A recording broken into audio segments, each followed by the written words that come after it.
안녕하십니까. 여의도 24시입니다. 여러분들 이전 영상에 이어서 이 안철수의 안보관에 대해서 계속 살펴보도록 하겠습니다. 이 살펴보는 근거는 2017년 4월 안철수가 국민의당의 대선 후보로 나왔을 때, 그리고 또 안철수가 정치권에 들어왔을 때 그 쓴 책 있지 않습니까? 안철수의 생각. 한마디로 저는 이거 제 생각 아닙니다. 안철수의 생각이 나온 그 내용들이고, 그 다음에 2017년 4월에 안철수가 나 그때하고 지금 생각 전혀 달라진 게 없다. 오히려 뭐 열망만 더 커졌다. 이렇게 얘기했던 그 내용. 그리고 그 이후에는 이런 내용들에 대해서 별반 어떤 얘기를 안 했기 때문에 그 의문이 계속 제기될 수밖에 없다는 취지에서, 그리고 또 현재 이 안철수가 국민의힘에 와가지고 보수를 자처하고 있기 때문에 과연 안철수는 보수인가, 정말 거기에 대해서 자문자답을 해야 되고 우리 국민들한테서 또는 국민의힘 당원들한테서 국민의힘 지지층한테서 검증을 받아야 될 필요가 있다는 취지에서 그 얘기를 하고 있는 겁니다. 그래서 제가 2017년 4월달에 쓴 안철수의 안보관은 무엇일까라는 그 제하의 기사의 내용을 계속 읽어보는 겁니다. 이 전편 영상을 안 보신 분들은 이 전편 영상을 좀 봐주셨으면 좋겠습니다. 왜냐하면 이어지는 내용이기 때문에 그렇습니다. 그러면 이어지는 내용 이제 계속 더 보도록 하겠습니다. 안철수 후보는 금강산 관광, 개성 관광 재개를 주장했습니다. 그리고 또 개성공단 확장을 주장했습니다. 결국 이게 다 뭡니까? 김정은이 이 주머니로 그 대량 현금이 들어가는 그 파이프를 다시 만들어야 된다. 이런 주장을 한 셈이다. 저는 그렇게 비판을 한 바 있습니다. 그 기사 내용 살펴보겠습니다. 안철수의 생각에서 이렇게 얘기를 하고 있습니다. 남북 간의 경제 교류가 진전되면 서로에 대한 의존도도 커지죠. 개성공단이 좋은 예가 될 것입니다. 금강산, 개성관광 등을 다시 시작하고 개성공단을 확대하며 개성공단과 같은 협력 모델을 다른 지역에도 점진적으로 확대해 나가는 것이 필요합니다. 이거는 2017년 4월에 안철수가 그때와 지금 전혀 달라진 생각이 없다라고 했던 그 안철수의 생각이 나온 안철수의 생각입니다.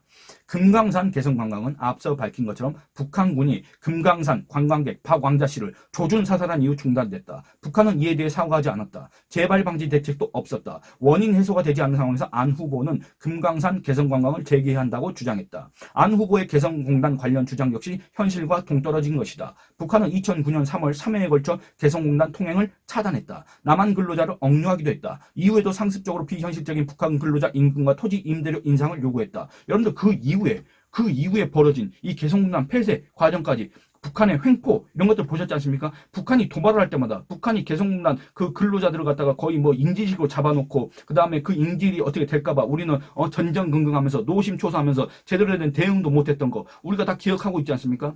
북한의 일방적 조치에 따라 공단 가동이 불확실해지고 남한 근로자 안전이 불안해졌다. 유사시 우리 근로자와 생산시설이 북한의 볼모로 전락할 가능성 때문에 북한이 대남 도발을 자행해도 단호히 대응할 수 없었다. 개성공단이 우리의 아킬레스건이었는데도 안 후보는 2012년 당시 이를 긍정적으로 평가하고 확대해야 한다고 강조했던 것이다. 이는 문재인 더불어민주당 후보, 박원순 서울시장이 각각 개성공단 규모를 당시에 100만 평에서 2천만 평 규모로 확대해야 된다. 개성공단을 모델로 남포공단 내 서울공단을 설치해야 된다고 했던 그 주장과 비슷하다. 그리고 또 여러분들 안철수 의원은 이 북핵해법으로 선평화 후 핵포기를 주장했습니다. 선평화 후 핵포기. 문재인이가 뭔 얘기를 했습니까? 종전선언 얘기를 했습니다. 종전선언. 유엔사를 무력화시키는 그 종전선언을 주장한 바 있습니다. 그리고 또 북한이 핵포기도 안 했는데 북한이 어떤 국제사회의 어떤 검증도 받지 않았는데 그 영변 원자로만 어떻게 폐쇄하겠다라는 그런 말만 듣고 문재인이가 뭐라 했습니까? 그러면 이제 유엔 대북제재 해제를 해줘야 된다. 이런 식으로 얘기를 하면서 전 세계를 돌아다녔지 않습니까? 어디에서도 호응을 못 얻었지 않습니까? 문재인이가 돌아다닐 때마다 전 세계 각국 정상들은 무슨 얘기했습니까? CVID를 얘기했습니다. 완전하고 검증 가능하고 되돌릴 수 없는 불가역적인 그 비핵화를 갖다가 북한에다 더 오히려 요구를 했다 그 말입니다. 근데 안철수, 문재인과 비슷한 얘기를 했습니다. 뭐라 그랬냐? 안철수 국민의당 후보는 같은 책에서 북핵 문제와 관련해 남북이 대화의 공간을 마련하고 평화체제를 정착시켜야 북한이 핵에 의존하는 명분을 제거할 수 있다고 생각한다고 밝혔다. 선평화 후 핵폭이란 안철수의 생각은 북한의 주장과 비슷하게 해석될 여지가 있다. 북한은 그동안 미국의 대북 압살 정책 때문에 핵을 개발했고 평화협정이 체결되지 않아 핵을 포기하지 못한다며 선평화협정 후 핵포기를 강변해왔다. 평화협정이란 전쟁을 치르며 군사적으로 대립한 양측에서 전쟁을 종결하고 평화를 회복하기 위해 맺는 협정이다. 북한은 1974년부터 미국과의 평화협정을 주장하는데 이는 대남 적화 전략에 따른 것이다. 미국과 평화협정을 맺고 미북 수교가 이루어진다면 주한미군의 존재 이유, 유사시 미군의 개인 명분은 사라진다. 한미동맹이 유명무실해진 틈을 노려 적화 통일을 달성한다는 게 북한의 목표다. 선평화 후 획폭이란 안철수의 생각과 관련해 2012년 7월 25일 유우익 당시 통일부 장관은 국회 외교통상통일위원회에 나와 그것은 늘 북한이 기왕에 주장해오던 내용이라며 그분이 어떤 생각으로 썼는지는 알 수 없으나 정부의 입장은 북한이 비핵화를 하고 한반도에서 그런 문제들이 일단 가닥이 잡혔을 때 논의할 수 있지 지금 핵을 개발하고 장거리 미사일 실험하는 상황에서 평화협정 논의를 한다는 것은 시기상조라고 지적했다. 이렇습니다. 여러분들 보시기 바랍니다. 안철수의 북핵 개법 어떻습니까? 안철수의 안보관 어떻습니까? 여러분들이 그 지난 5년 동안 많이 겪으셨지 않습니까? 그 문재인과 어떤 차이가 있다고 생각하십니까? 또 안철수 아까 그 개성공단 확장 이런 걸 주장했지 않습니까? 개성공단에 대해서 얘기를 또 해보겠습니다. 2014년 3월 19일 민주당과의 통합신당을 추진하는 안 후보는 보도자료를 통해 저는 대선 전부터 6.15, 그러니까 6.15라는 건 2000년에 김대중과 김정일이가 만난 그거 있지 않습니까? 그리고 2007년도 10월 달에 노무현과 김정일이가 만난 거 있지 않습니까?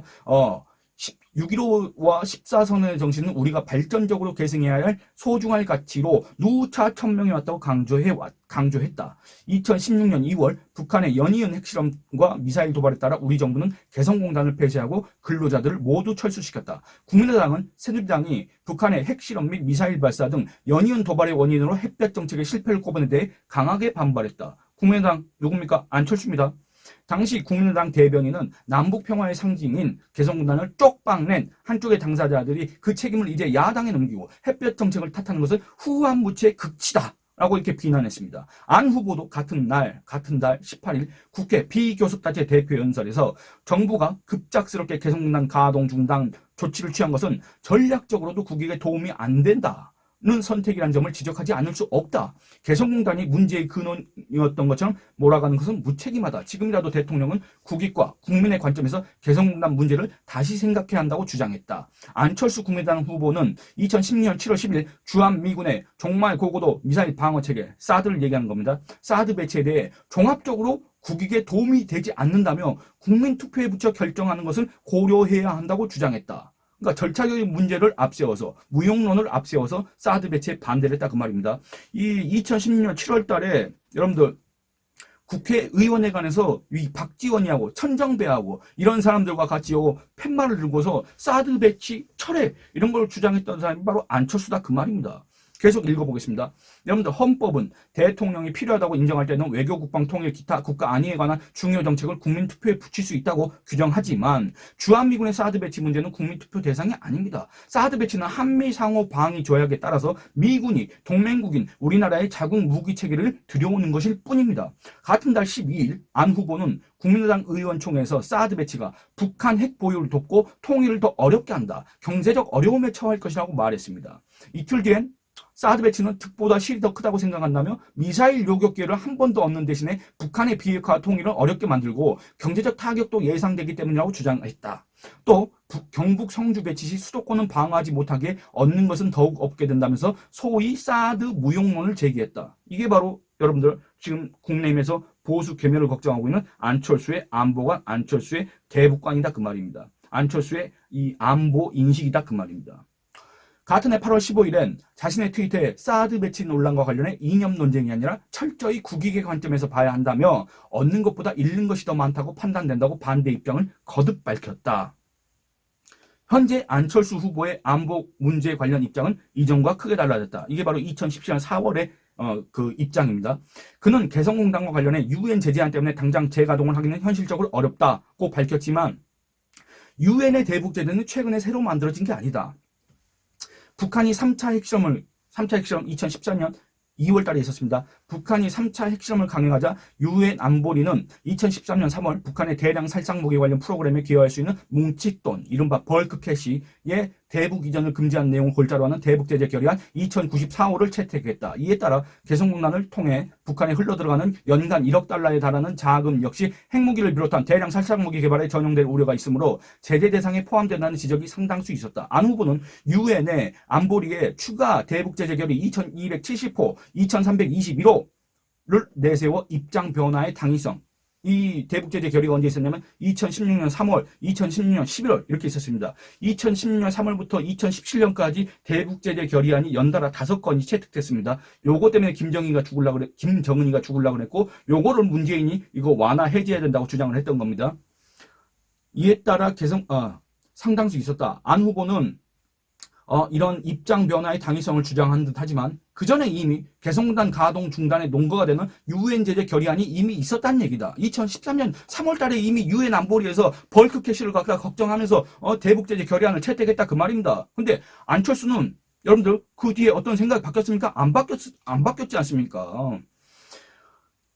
금강산 관광 재개와 관련해서도 안 후보는 4월 5일 기자간담회에서 협상 테이블이 열리면 금강산 관광을 포함해 거기서 종합적으로 논의할 수 있다. 그것이 없이 중간에 이것만 재개하자고 할 수는 없다며 부정적 입장을 밝혔다. 이 역시 조건을 달지 않고 관광 재개를 주장하던 안철수의 생각 내용과는 달라진 부분이다. 사드 배치에 대해서도 다른 목소리를 내고 있다. 안철수 후보는 한미 양국이 공식적으로 이미 합의한 내용을 고려하면서 해결해 나가겠다. 2017년 2월 15일 안보 문제는 미국과의 동맹을 통해 해결할 수밖에 없다는 것을 중국에 설득해야 된다. 2017년 3월 10일 그 다음에 국방장관이 미국에서 서명했다. 합의가 이제 공고화됐다. 2017년 3월 20일 등에 발언하면서 사실상 배치 찬성 입장을 밝혔다. 왜 입장을 그렇게 밝혔겠습니까? 왜 기존과는 다른 입장을 밝혔겠습니까? 왜냐? 그때 당시에 이 조기 대선 전국에 열렸고 이 보수층에서 이 안철수를 어쩔 수 없이 불가피하게 이렇게 지지를 하다 보니까 안철수 지지율이 올라갔다 그 말입니다. 폭등했다 그 말입니다. 그러니까 이제 입장이 바뀔 수밖에 없는 거 아닙니까? 안철수가. 그래서 안철수가 이렇게 입장이 달라졌습니다.